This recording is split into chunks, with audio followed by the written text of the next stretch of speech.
All right, thank you everyone for inviting me here for these sessions. The session is about the Taiwan-India in the Indo-Pacific, the way forward. I think after the earlier two sessions, one is about the geopolitical development, another is about geo-economics. What I personally see about those developments is that the COVID-19 changed a lot of things. In the political sphere, it is the discrepancy in terms of the already existing geopolitical fault line has been widened, and especially from the Chinese challenge. And second is that the domestic institutions, especially in terms of democracy, whose function as legitimacy also got another challenge and question, especially from the some capable authoritarian states. Now, the third is that in a more philosophical level, that's the individual freedom and the safety. The boundary seems to be in a question of being redrawn or reconsidered. So those discussion and the debates will fundamentally change how we perceive the individual freedom and the democracy based on those freedom as well as a human rights concept. Now, in terms of economic area, what we do find is that associated with the COVID-19, what it is influence and impact to the Indo-Pacific area is that the widening of the rich and poor gap, and associated with those developments, the need for the electronic remote communication that brought and accelerate the so-called 5G era to its realizations. And since the COVID-19 already make some enterprise and business disappeared, and that basically added more of the pressure on the mid and small size business, which has a tremendous impact to both Taiwan and India. And we also found out that this COVID-19 actually helped to boom one of the aspect of the economy, that is the sharing economy, which I think that in the future will have a more space to grow. So those are the general. I believe that is a general development. I haven't really touched upon the Indo-Pacific, more geopolitical development, but those general trends is something that we need to think about, especially when we talk about Taiwan-India relations.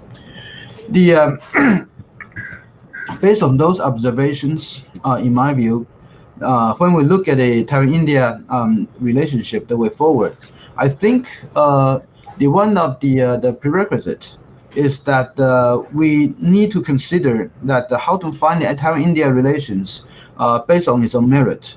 That is the internal dynamics that can advance the Taiwan-India relationship.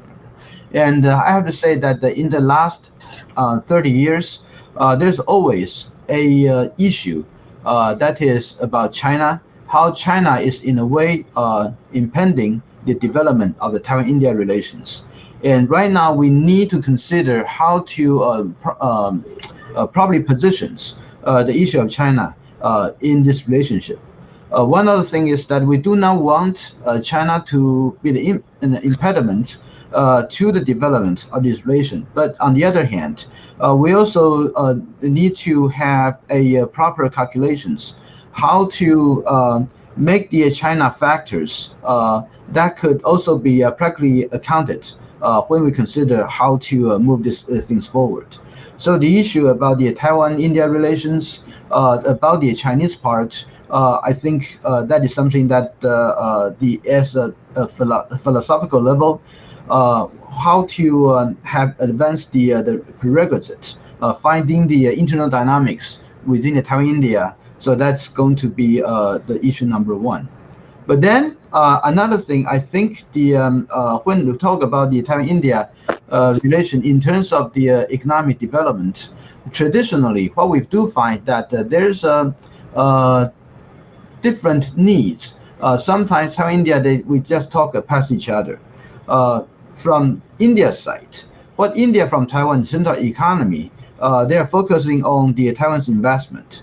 And Indian believe that the investment would trade will follow the investment, and especially when they analyze the Taiwan-China economic relations, what they do find is that they believe the kind of the pattern of the Taiwan's China economic development, that's something that India probably could emulate, which based on the economic and investment induced trade, and how that could bring this relationship forward.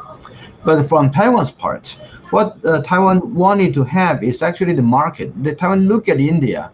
First, look at it's about 1.4 billion people, a huge potential of the market, and also to some people in Taiwan that possible replacement when the China market is no longer to be the engine for the Taiwan economic growth. So from Taiwan side, the economic considerations and associated with it is the improved the Taiwan-India trade. That's something that Taiwan is looking forward. And Taiwan also look at some of the technological cooperations.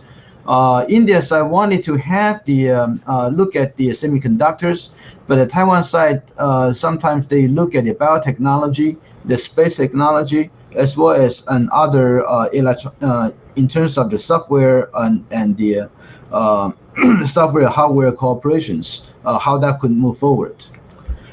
Now the third things, I think when we like to move this forward in this Indo-Pacific political and economic development, is that how will Taiwan and India define a common agenda or a way for cooperation to meet the Chinese challenge? The issue is that from Indian side, that India is very careful not to be drawn into any alliances that probably would have a specific target against China. And what India wanted to have is actually a more inclusive agenda in which that the country and nation in this region, they can they can grow together, they can prosper together. And from Taiwan side, since we have faced a direct threat from China, and it is not just about some territorial dispute, it's about the existence of Taiwan. So that the kind of the threat that we face from China is definitely, in terms of magnitude, very different from what the Indian is facing. And thus the requirement, also the need to face and have a strengthened the resolve to resist the Chinese pressure, the Taiwan side would like to see more of those. So those different need and a different level of the threat perception regarding China, and how to formulate a common Taiwan-India cooperation or agenda facing this China challenge, that will be another very important issues. And of course, earlier I said that the Taiwan-India relation needs to find the internal dynamics for its own growth. But it is also important that with those different level of the threat perception regarding China, but there's also the recognition about the need to face China, whether individually or collaboratively, so that the finding a common the agenda to deal with the Chinese threat between Taiwan and India, I think that is also one of the very important issues that we need to work at. And finally, I would say that the way forward for the Taiwan-India in terms of this geopolitical and geo-economic new development associated with the COVID-19 is that traditionally when Taiwan talk about the new southbound policy, we tended to put India as one of special places in Taiwan's new southbound policy, which basically means that the Taiwan-India relation under the new southbound policy. And I think later on, some of the Indian friends, probably because of the Taiwan's strategic the leaning in these directions, also accept and take this the conversation in this way. But I think with the development and the new evolutions of the new southbound policy, it is important to think about how Taiwan-India cooperation and how the new southbound policy can figure in this Taiwan-India cooperation, which means that instead of the Taiwan-India development and relations is under the so-called New Southbound policy. We should consider that how the Taiwan-India relation could prosper in multiple dimensions, in which one of the area is about the New Southbound policy. And that means that how the Taiwan-India we can cooperate on the on the project in the foreign country in places such as Southeast Asia, in South Asia, that will benefit for both Taiwan and India. So the issue right now is basically a reimaginations about the New Southbound policy, and it is not just about Taiwan need to reimagine its New Southbound policy, but also I would request that India could also venture into these enterprises and jointly work with Taiwan to think about, in terms of the India's own policy and the Taiwan's policy, how we were able to find the match together to move on. In addition to this, I will also propose that the India could also consider to join the GCTF framework in which Taiwan that is based, and India could also assist Taiwan in joining with some of the Quad-related or Quad Plus projects in which Taiwan will value that's its importance, whether that is in the infrastructures, in the semiconductors,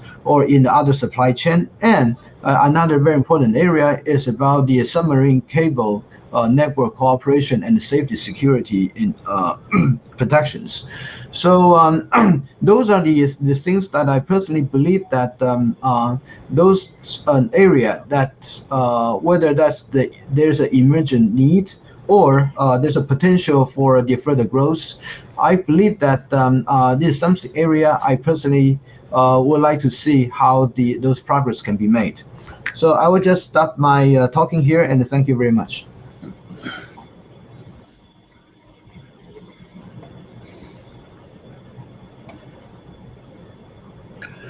All right. So since we don't have a moderator, so I will begin here, right, by myself. I think so. All right. Okay. Thank you so much. It's very nice to see good old friends here discussing the Indian-Taiwan issue. Now we're going to talk about this within the framework of the Indo-Pacific region. Where should I begin? I would like to begin with Afghanistan. People are talking about Afghanistan, people are focusing upon Afghanistan, and this is something which is happening right now. And actually, I got some interview from the Taiwan-based US media yesterday regarding this. And one interesting thing I would like to indicate is that, well, the people in Taiwan are also talking about Afghanistan issue as well, but they have different focus. People, well, it becomes part of a domestic politics. It now becomes a blending game, and people like to, some people like to liken that to China in 1949 and try to identify who is Taliban, who is the Afghani government, which receive a lot of assistance from the US, but just departed suddenly without supporting the US initiative there. And some people from the other side of Taiwan who supports more of the Taiwanese independence will say that, well, this is actually a wrong analogy, right? So this is very similar to what Alan has referred to in his panel about 1 hour before. When people are talking about or discussing the Afghani issue, in which should have appear as a strategic subject to discuss, well, it's very naturally in any democracy that this becomes a domestic political issue, right? And this kind of change is focus and discussion directions for many people over there. So that being said, Taiwan has a different approach to the Afghani issue than the Indian counterparts in different evaluation of the issue. So I would like to use it as a microcosm of the things, how people see things differently, not only among the politicians in India and Taiwan, but also in the strategic community or academicians as well. There are always conceptualization gaps regarding how Taiwan and India's interests should converge, how Taiwan and India should or could collaborate or cooperate within the framework of Indo-Pacific, either strategy or initiatives. Just like Dr. Lai has mentioned, there are different focus on each side, either on Taiwan or India, regarding some strategic issues. One example is that there's always a lacking of understanding of some Taiwanese academicians or strategic scholars regarding the long history or some traditions of non-aligned movement or strategic autonomy in the discussion or making of Indian foreign policy. Taiwanese people don't quite understand how this actually has constrained the thinking or doings of their Indian counterparts. On the other hand, some Indian scholars cannot understand how closely Taiwan has been working and influenced by the U.S. in security affairs, and how Taiwan actually is not a very big country. So when it comes to some help or collaboration, actually Taiwan has not only limited resources, but sometimes limited perspectives on specific topics. So I think this is very important for us to sit down together in occasions like this to kind of exchange our ideas or to kind of mend the gaps in conceptualization on some important strategic issues, just like some panelists has mentioned here. And I would like to indicate some keywords or some key areas that these two countries may be able to work together. When it comes to Indo-Pacific area, the IPOI or Indo-Pacific Ocean Initiative raised by Prime Minister Modi actually can be used as a good framework that these two countries can work together. There are 7 pillars of IPOI: maritime security, maritime ecology, maritime resources, capacity building and resource sharing, disaster risk reduction and management, science, technology, and academic cooperation, trade connectivity, and maritime transport. I think this framework actually covers a lot of things, which also can address the pillars or the tenets of the new southbound policy. And we can think of the possibility how we can bring this together and make it into some feasible action plans. For example, maritime security are something that people like to talk about, but it covers a lot of issues. And actually, maritime security can be combined or being addressed by the following items of the IPOI. One example is that maritime ecology and resources can be transferred into some action plans regarding scientific collaboration between these two countries. And it is not hard to imagine that Indian and Taiwan scholars can work together on South China Sea natural environment or some undersea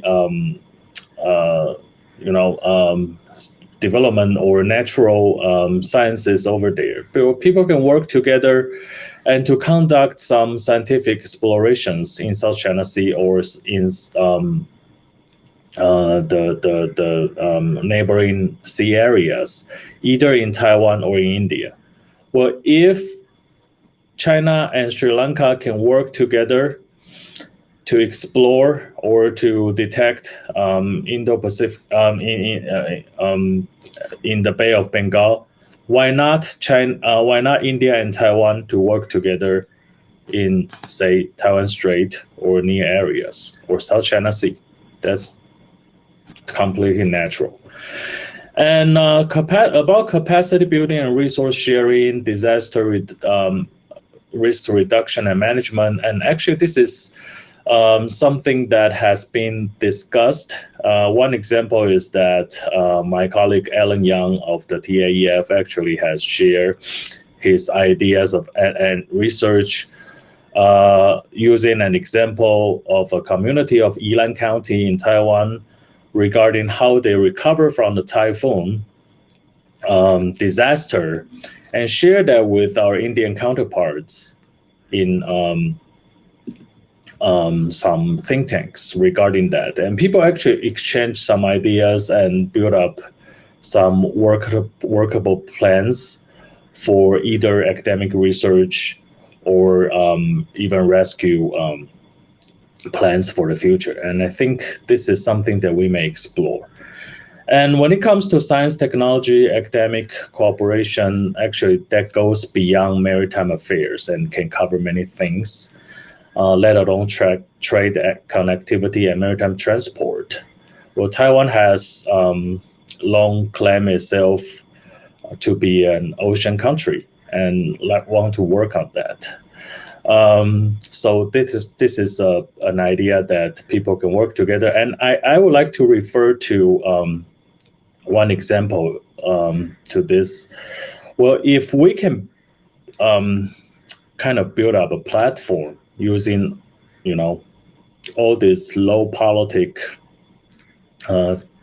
topics or areas, actually that will create some convenience for the high politics issues to, go forward. One example is that, well, we are actually creating some activities or opportunities for India and Taiwan to interact more frequently and naturally in different areas that can actually facilitate some high politics to go forward for the future. Another thing that I would like to mention is that within the Indo-Pacific framework, actually countries inside of Quad are working some strategically related issue, which is in commerce and trade, like the Supply Chain Resilience Initiative, or SCRI. Well, this is a framework that has been built up between India, Japan, and Australia. And recently, the Indian companies are talking about the China Plus One strategy, and actually it has been launched by many Indian companies, especially technological companies like Tata Electronics. So when India is trying to look for disperse its risks, to reduce the risk of relying on China too much, we can think about the role that Taiwan can play here, right? Can Taiwan and India work together to enter the Southeast Asian market altogether within the network of this new southbound policy? Or can Taiwan and India work together kind of enter the Chinese market as well? Well, this is something that we cannot avoid, although we are talking about dispersed risks. But there's always a need for India, to expand its market anywhere else in the world, including the Chinese one. And what Taiwan can help for the Indian companies to kind of avoid some risks in the Chinese market. And by doing so, actually, the business or companies of the two countries can work closely together and try to explore some modes of collaborations altogether. And Taiwan has the investment know-hows that can help India as well in its domestic trade or industrial initiative. One example is that the Indian government just initiated a 1 billion chip fabrication initiative that encourages companies either from India or from the abroad to invest and develop in the microchip manufacturing business. So what Taiwan can do here? Well, we know Taiwan has invested. Some companies are here, like Wistron. They have established their manufacturing business or bases in Bengaluru. And can we include more companies into that? And how it's going to be done is something that we can think of. How to embed Taiwan into the manufacturing ecology of India. And we can think of some win-win situation that can benefit both Taiwan and India altogether. That's one thing that's another thing that we can do within the framework. And the third one is that how can we kind of promote the bilateral relations between Taiwan and India? This is especially very important for some Taiwanese, for the Taiwanese side especially, because, as I learned, there are some yearnings from Taiwanese side for more diplomatic recognition. I mean, this is a very strong drive or yearnings within Taiwan. Taiwan want to be recognized more. Taiwan now, under the pressure of China, we now only have 15 diplomatic allies. And we are trying to explore more practical and meaningful relations, bilateral relations in different parts of the world. Of course, India is a very important country that we in Taiwan like to establish or promote relationship with. And recently, the successful or some attempts by Lithuania, which try to promote this relationship within the status quo or within the so-called one-China policy, actually faces some opposition from the Chinese side. You can read it from the news. But this is a model, I think, which can be inspiring beyond Lithuania and Taiwan itself. If there's a possibility that some meaningful or practical relationship that can be promoted, elevated, and be built between Taiwan and Lithuania, this is something that we may think of, that we may, add something up to the bilateral relationship between Taiwan and India. And some other examples being mentioned by Sana in her sharing before, in 1 hour before, regarding the there's going to be a security dialogue between the DPP and the LDP of Japan. The inter-party collaboration or dialogue is something that we may think of between Taiwan and India as well. And one other panelist, Mr. Korean, have mentioned, how India can demonstrate or to show some stronger stance regarding the support of Taiwan in some key diplomatic events or situations like WHA/WHO is also important. Some political gestures doesn't cost too much, but actually that can be viewed as a very important signal that has been sent out, a friendly signal especially from India to Taiwan. And this definitely helps to promote the bilateral relations. And finally, I would like to conclude that, I think there is an upward trend between India and Taiwan as we have more talks or dialogues like that. This is a good sign. But as always, it is not enough. I mean, it doesn't hurt to have more visibility of Taiwan in India, more visibility of India in Taiwan, and understanding between the two countries. And I look forward to see more meaningful dialogues like that happening between not only the think tanks, not only the people, or even we can promote it to the more, meaningful government-to-government dialogues as well. Thank you. Thank you, Professor Liu, Roger Liu, for your presentations. Now I'd like to invite Dr. Pramesha Saha for your presentation. Saha, please. Thank you, Professor. Thank you, Professor Lai, and thank you, Professor Liu, for your very comprehensive presentations. There is not much left for me to say, but there are a few things. I think Sana had mentioned this in one of her articles which she had written for the Hindustan Times. I'm not sure which platform, but I think that is important to be mentioned. Everybody throughout from the morning till now have been talking how we have to address the China challenge and also take along the Taiwan-India relations as well. But I think this relation also has to be seen from a much broader lens. It just cannot be to deal with China. We have to,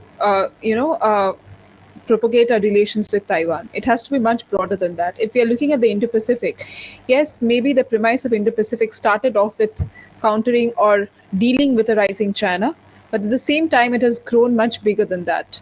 And I think that has been clear through the Quad Leaders Summits when they are talking about forming working group on, say, climate change, emerging technologies, vaccine diplomacy. So the ongoing pandemic has given the Indo-Pacific and also these platforms, I won't say institutions, as Alan very clearly rightly mentioned, these are all platforms, these are all dialogues. They are also moving beyond just a security parameter. So the India-Taiwan relation also has to be seen in a much broader lens of the Indo-Pacific rather than just the China challenge. That is one thing which has to be kept in mind. Because India's attitude and policies towards China has been hardening a lot after the Galwan Valley clash. Because even the Doklam crisis, we did have the Wuhan summit, we did have the Malayapuram summit. So there were chances that India was trying to cultivate good relations with China. It is still trying to do that, but in a much harder, at the same time, harder stances are also being adopted. So how long will this attitude sustain? It also remains to be seen. So it all has to be seen from a much broader lens. There have been talks about a Quad Plus where Taiwan can participate in this seminar itself. So I think there are mechanisms where Taiwan can participate through the Quad Plus. Roger spoke about the IPOI, and I think maritime security, maritime domain awareness is a very good platform way to begin with. For instance, we have in the IFC IOR, which is the Information Sharing Center of India, which is based in Gurugram. We do have liaison officers now from Australia, UK. So similarly, maybe an officer from Taiwan can also be posted there, which can help in information sharing and maritime domain awareness, and also capacity building in this sector. Professor Lai spoke about undersea cables, and I think these all fall within the parameter of capacity building in the maritime domain, which has to be looked into. The Quad did talk about forming a working group on the emerging technologies, and I think that can be extended to a Quad Plus, where Taiwan can be invited to be a part of these working groups and research groups and prepare timely research reports, and which can be implemented further at the government level and does not stick to the civil society level. For that, I think in terms of semiconductors, AI, all the spectrums which come under the broad AI window can be brought in, and Taiwan having specialized knowledge in all this and being way ahead of countries like India, for instance, in terms of 5G research, semiconductors, and emerging technologies can be brought in. Uman very rightly pointed out that India should champion for the entry of Taiwan in WHA meetings. And I think I have also in the past written when India was being appointed as the chairman of the WHA that India, because already there were other Quad countries like Australia, US, which were championing that time that Taiwan should also be given entry, that India should also follow suit. So I think that is also another thing which India should be doing, because there are a lot of lessons to be learned from the way Taiwan dealt with the COVID crisis in the first place. Not only was it among the first countries to send masks, to send N95 masks and oxygen cylinders, but also at the same time it has dealt with the crisis in a very successful way. Both the waves have not been able to impact Taiwan the way India has been impacted in a very sad way. So I think there are a lot of lessons to be learned. So probably a health working group working on health research can be seen as a Quad Plus initiative as well, where other countries who have successfully dealt, and not only Taiwan, we should also invite countries like New Zealand, who have also, Vietnam, for instance, ASEAN countries also, some ASEAN countries like Vietnam, then also from the Oceania region like New Zealand, who have dealt with the crisis. And but we are also looking for platforms to bring these countries on board, should also be looked into. Second, another platform which beyond also the Quad, there are also other trilateral initiatives. For instance, as already Roger has mentioned about the supply chain initiative, which is being looked at by India, Japan, Australia. Again, that is another platform where Taiwan can come in, because the more, not only Taiwan, even ASEAN countries should be brought in. Countries like UK, France, who are also talking about the Indo-Pacific, who are also coming up with their own strategies of the Indo-Pacific, should be brought in this supply chain initiative as well. So another thing which probably I don't know about how India would be willing to say work with Taiwan, or given any other countries in the South China Sea, because we have still not started freedom of navigation exercises. We do something called joint sail exercises in the Filipino contested waters in 2019 or 20. We did it, but at the same time, when it comes to because one thing has to be kept in mind is, though there is a China threat in the Western Indian Ocean when it comes to search and rescue vessels, when it comes to fishing fleets being present, but at the same time, it is not an immediate threat when it comes to the security paradigm in the traditional sense. So how much will India want to work with Taiwan, or even the US and other countries in the South China Sea? I think that still has some time to go. There still needs to be more political will and appetite for that. But at the same time, there are many other ways where in the maritime domain where work can happen. For instance, on blue economy, in terms of climate change, also marine plastic debris deposition, all these things, there can be working groups to deal with all this. So there are mechanisms to work on various issues. Another thing which needs to be looked at is academic collaboration. For instance, in government universities, there can be Taiwan chairs. That can be started with JNU, for instance, because we already have an East Asian center. So it can be also, there can also be a Taiwan chair who can, provide teach some courses and give some knowledge on Taiwan and its ongoing issues, the domestic side of it, to the students who undertake East Asian studies, for instance. There can be research endeavors taken, which can be, for instance, channeled by the Taiwan-India Center, and also by the Economic and Cultural Center, where research projects can be given to universities and think tanks, where Indian and Taiwanese counterparts can collaborate and come up with some very substantial research ideas. For instance, topics which are covered in this seminar in itself, each one is a research idea in itself, and it has a lot of potential to be covered and to be researched on, and see and further mechanisms and further ways of collaborating can be seen. So there are still ways that can be done, and I think if in the government universities coming up with a Taiwan chair and all this may be a little difficult given the bureaucratic process, but at least these initiatives can be taken in private universities to begin with, where the bureaucracy is a little less complicated than the government universities. So at least a language course should be started, at least in the Taiwan Cultural Center. Language courses on Taiwan can be started, as is done in the Indonesian embassy, for instance. They do have a free Bahasa class. So such initiatives can be started, because there are a lot of students in India who would be more interested in the fellowship, for instance, which Sana is right now undertaking. So there has to be a lot of awareness on these initiatives as well, and there has to be platforms to broadcast it. Think tank to think tank collaborations has already been happening. Track 1.5 dialogues are already taking place. But a track 1 dialogue can take place, there is still some road to go ahead. So in a nutshell, the India-Taiwan relation has to be a building block approach. It has to start off with the soft issues in the short and medium term. It has to start off with the non-traditional, with the non-complicated issues, and then in the longer term head into issues which tangle with the geopolitics as well. So I think there has to be a building block approach which has to be taken, and this relationship still has a long way to go. At least the groundwork has been laid, given the reformed US attitude towards Taiwan. They are talking about the Taiwan Strait in the Quad meeting, even if the other countries have not made any statements, or that at least the statement came from one of the Quad partners. There is also India, for instance, is also doing a lot with Taiwan. So there has been a change, and this change is a good sign. This is just the beginning, and this is just the groundwork. There is a lot of a way to go, and that can begin with, say, the academic collaboration, and then go up slowly to government level collaborations. Thank you. With that, I would like to conclude. Yeah, thank you, Professor Pansha Saha, for your presentations. I think both you and Professor Roger Liu gave different but all comprehensive suggestions regarding how to improve the Taiwan-India relations. So I think right now, I just since we're in the discussion period, so I'd like to pose two questions for both of you. One question each. For Professor Liu, I'd like to ask you that you mentioned about something that Taiwan is earning from diplomacy on the Indian side. What do you think the kind of the India is managing regarding the China? How much of that still is impediment in the Taiwan-India relations? So I think that is, I'm asking you about the how you measure the China factor right now is in play in the Taiwan-India relations. So your estimate and how to address those. For Professor Fasha Saha, I think the issue is that when we talk about Taiwan-India relation improvement, and you also mentioned about the Academia Taiwan Fellowship, those grants.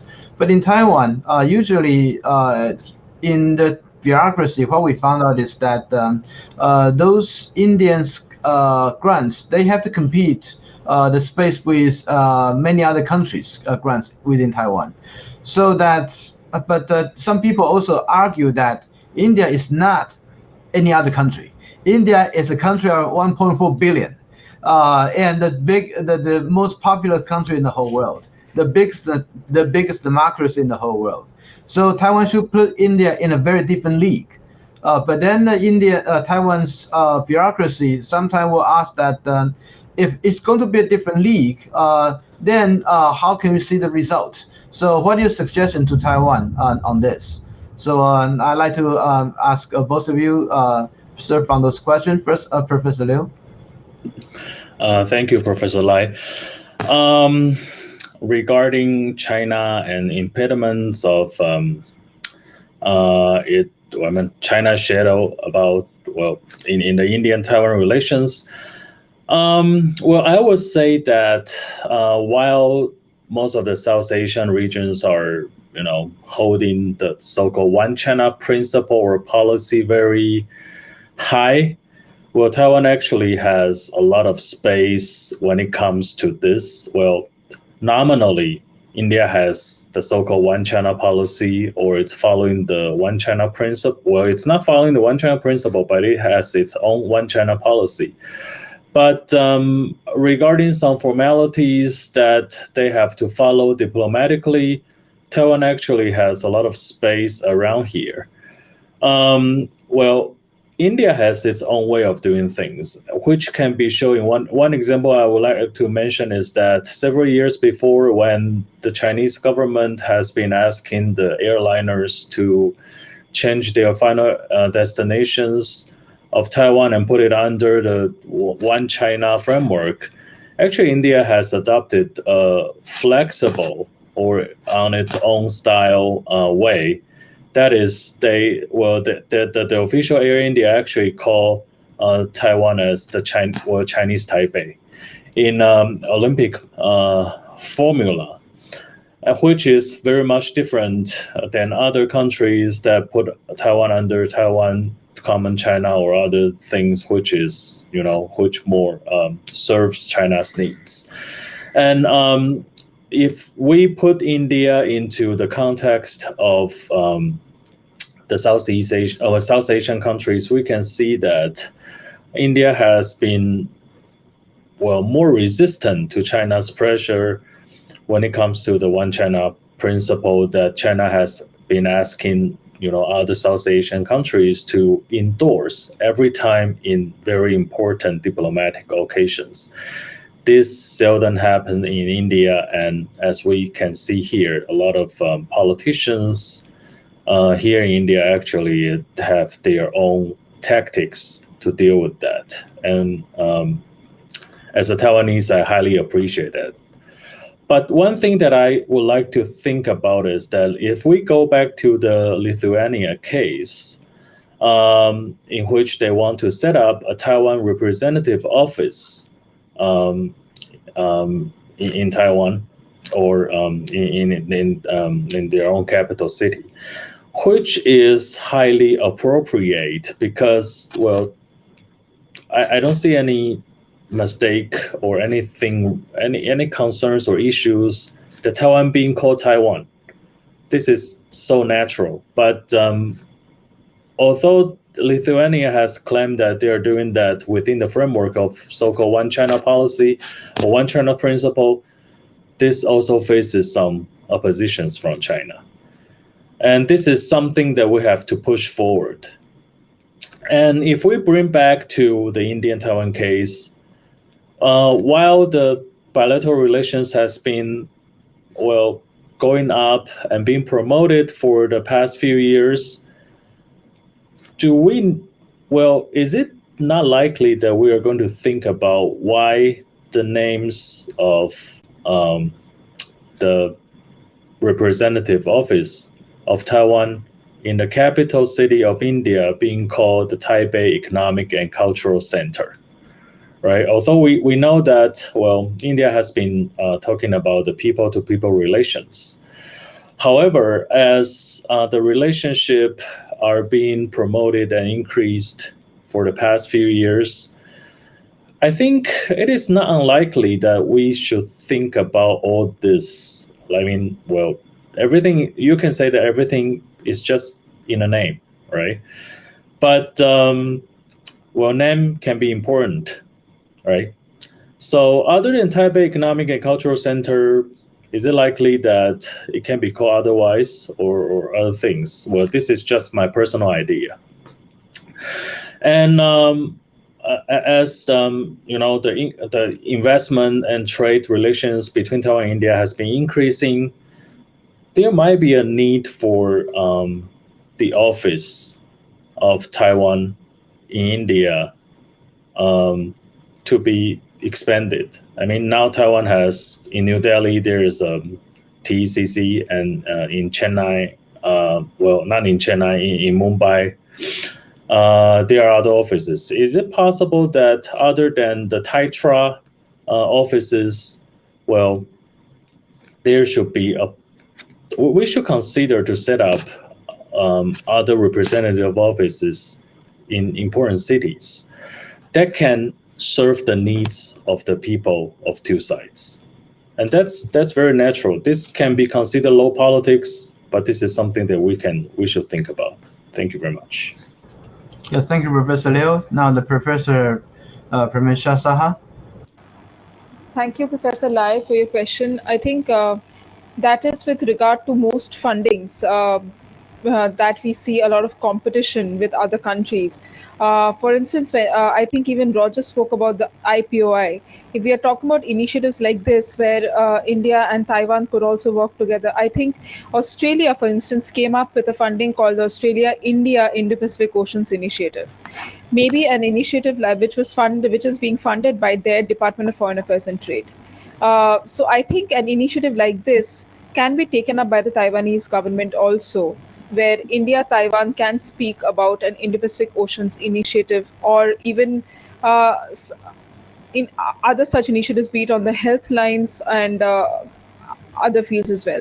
So in terms of competition, that cannot be avoided, because besides India, we see many other countries also having a change in their China policies, having a change, and thereby by extension having a different attitude towards Taiwan than the ones they have adopted in the past. So I think that competition is not a bad thing.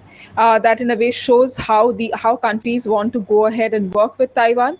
But at the same time, if this competition has to be avoided, probably coming up with a separate grant just to look at India-Taiwan would be interesting, especially when the new southbound policy talks about India and ASEAN in a separate light in comparison to others. If not just with India, this grant can also be broadened to include an ASEAN country, it can be an India ASEAN Taiwan grant as well, because I think it is now time for middle powers to rise, and it is time for middle power diplomacy to take over in the Indo-Pacific, and we are seeing that in a lot of cases. As I don't remember who, but somebody mentioned about how different trilateral platforms are coming up, where you see middle powers like India, Australia, Indonesia initiative coming up, India, Australia, France trilateral coming up. So I don't think that there should be any hesitation in coming up with an India ASEAN Taiwan initiative, even if that is on a track 2 or a track 1.5 capacity, and coming up with grants where you can do such initiatives and you can do such competition. Because at the end of the day, very frankly speaking, then the population in India who does research and who does these academic research is less. So there would be enough opportunity to cater to that audience and to come up with some substantial solutions also. Yeah, thank you, Professor Saha. I think the issue right now that for the cooperations and how the healthy competition can actually help to deepen and accelerate Taiwan-India relations, definitely something we are trying to achieve. But then talk about this competition or the cooperation in terms of the funding and resources. One area that has been, well, two areas that has been either trying to avoid to talk about publicly, or that has been constantly talking, but hasn't really achieved its potential. The former one is actually regarding Taiwan-India security cooperation. And the one very apparent need is that both Taiwan-India face the military threat from China. And actually, the threat from China is increasing, not decreasing, as time goes by.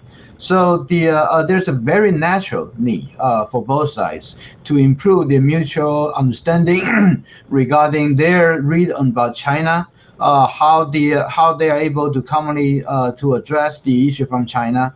But it seems that despite the internal private request, we haven't been able to really move to a more institutionalized way to address these issues. So I would like to ask the Saha, how do you think about how to improve in those areas? And then Professor Liu, the issue will be that Taiwan-India economic cooperation, in which I believe you also heard so many times that in past 15 years regarding how potential that India is for Taiwan and Taiwan-India could grow. But in terms of investment from Taiwan-India, it's never been there. And in terms of the trade, there's always a lot of room to improve. If you ask a Taiwan businessman, they have the experience in India, they will tell you a lot of other things about how the local government or the all kind of stories regarding the failures and about those. And India sometimes also complain that the lack of the cultural understanding is something that prevented Taiwan from obtaining opportunity in India. So in your view, how to improve? How are you able to really step out of the problem that we have in the past, so that our new initiative would never to be the Sisyphus myth that you have the rolling stone coming down and push out, and then you have to push that again. So the two questions, and probably that will be the last questions for both of you. So first, Professor Saha, and then Professor Liu. Thank you, Professor Lai, for the question. I think institutionalizing the cooperation, this is talk among friends, right? This will take some time, because that's why I mentioned that we have to adopt a building block approach. This word I adopted from, for instance, on Indonesia's view of the Indo-Pacific, where they are also adopting a building block approach. This phrase was adopted from there when I mentioned this. For instance, why I mentioned the word building block approach is to institutionalize it, we have to have certain groundwork and ground research or groundwork done first. And for that, I think at least because I know, having studied from a government university, having studied from JNU, I know how difficult it is to establish, given how the bureaucracy works, not just Taiwan chair, any new center coming up, it's a very long process which happens. And I'm sure that's the same for IITs and also IIMs, which are government institutions. So at the same time, it is easier we have a lot of private universities budding. It is easier to, I think, start at that level first. And as far as institutionalizing the cooperation is concerned, at least we as scholars can propose such trilateral initiatives to happen, and then maybe, and from there, I think it takes off. So there are, because we have seen instances of that. For instance, the India, Australia, Indonesia trilateral was there at the level of senior officials meeting for a very, very long time, since 2017 onwards. But it started off in 2013 with an ICWA and two other think tanks from Australia and India, Australia and Indonesia convening it. It took some time, but it did elevate to the level of senior officials meeting, and now there are talks of it being elevated to the foreign ministers meeting. So these initiatives take time, but I think it ultimately kicks off from the think tank level. So I think if we are talking about an India, Taiwan, ASEAN, for instance, because now trilaterals are the anthems of the day, it seems, trilateral meetings and trilateral and issue-based, as Professor Pant mentioned, issue-based partnerships are what is right now the buzzword. So I think we can start off at least with a track 1.5 where we can bring in ASEAN, because I know how much Taiwan's new southbound policy talks about India and ASEAN also. So I think it would, and ASEAN is also a middle power. It is also facing a Chinese aggression in a very big way in the South China Sea, for instance. There also the dangers and the threat is not decreasing in any way. It is only increasing from the Chinese side. And there are countries, for instance, whose stance is also shifting towards China. An organization, a country which has been divided on the US-China conflict, has been divided on what kind of a stand to take towards China, is also many countries like Indonesia, for instance. We now see Indonesia is accepting the US's increasing role in the South China Sea. So these are changes which are happening. So I think it is now time to tap in, at least from the scholarly community. We can have like a India or ASEAN Taiwan trilateral to happen, and then probably it will take off at the level of 1.5 and at least to the level of senior officials meeting. If that also happens, I think that would be a good achievement to begin with, and the institutionalization will maybe be carried off from there. Thank you. So, Professor Liu, yeah, you have the last one. Yeah. All right. Thank you, Professor Lai. Just like you exactly pointed out, everything just repeating itself for the past few years. You call it Sisyphean style. I would call it a reincarnation style. Well, things are very similar to that. Well, usually when we talk about that, we can have as many as rosy pictures that we can have. But when it comes to realities, it is usually cold and hard. How can we mend the gap between the two that's actually very important. Other than identifying some potential areas, conceptually, I think what we can do here is to put everything workable on the ground. And there are some things that we can do, and actually it has been fulfilled by other countries in reality. The first thing that we can do is that we can consider to set up things like a consulting services or firms. The Japanese actually are doing that. Well, of course, they are 1,400 plus Japanese businessmen, a business investing in India. So when it comes to market, it's very big. But I think we can try. I mean, to set up the Taiwan team, people like to talk about that when it comes to Olympics. We can have a Taiwan team to form a consulting firm or consulting services that serves the India and Taiwanese businessmen for the market between these two countries. We can recruit some retired people from the business, some veteran, experienced people who has done or engaged themselves in the business between Taiwan and India, and share the experiences to serve the people, to serve the latecomers in different business or areas. And by establishing a consulting firm or consulting firms, actually can give the Taiwanese an opportunity of practice, all right? Not only in the manufacturing business, but for Taiwanese business to go out, actually, we need some soft powers as well. We need to familiarize ourselves more into the international standards, or in some high-end services areas. And this consulting firm or consulting firms actually can give us some opportunity to practice, and that's very important. Or if it is too hard, I think for the Taiwanese people to join some practices like the global capacity centers being operated by some big consulting firms like McKinsey or EY, Ernst & Young, it's another example that we can follow.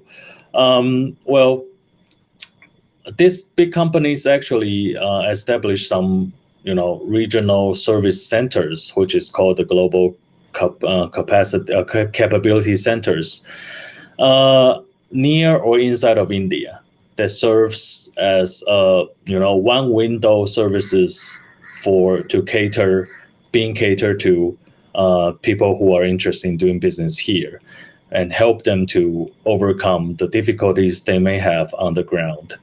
So if it is very hard for Taiwan to start its own consulting firm in right away, we can consider bringing this practices of GCC, or kind of emulate that, to see whether there are any possibilities that Taiwanese expertise can be offered, or Taiwanese expert can join GCCs like that.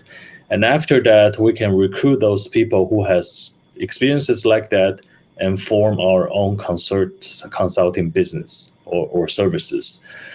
So I think this is one way that we can think about. Not only the hard powers of manufacturing in Taiwan should be good at, but we also need to think about how to embed ourselves into the high-end financial or legal services that will also prepare the Taiwanese people and their next generations for the future challenges. And India can be a very good stage or place that we can experiment. Thank you very much. Yeah, thank you, Professor Liu. I think you touched upon one of the area regarding the troubleshootings. So in addition to the concept and the conceptual framework for the cooperation in sector and areas, we probably need to work on more in regarding the how to actually identify the problem and the procedure to really get into the problem to solve. And also thanks, Professor Saha, for your presentation regarding the cooperations and the building blocks. And you also mentioned about the India, Indonesia, Australia models, which I think that was something that we need to really look into it to see how that could be the lesson for Thai-India cooperations. So thank you for both of you. I think this is a wonderful session, and here I will just announce the conclusion of the session, and thank you all, and thank you very much. Thank you. Thank you.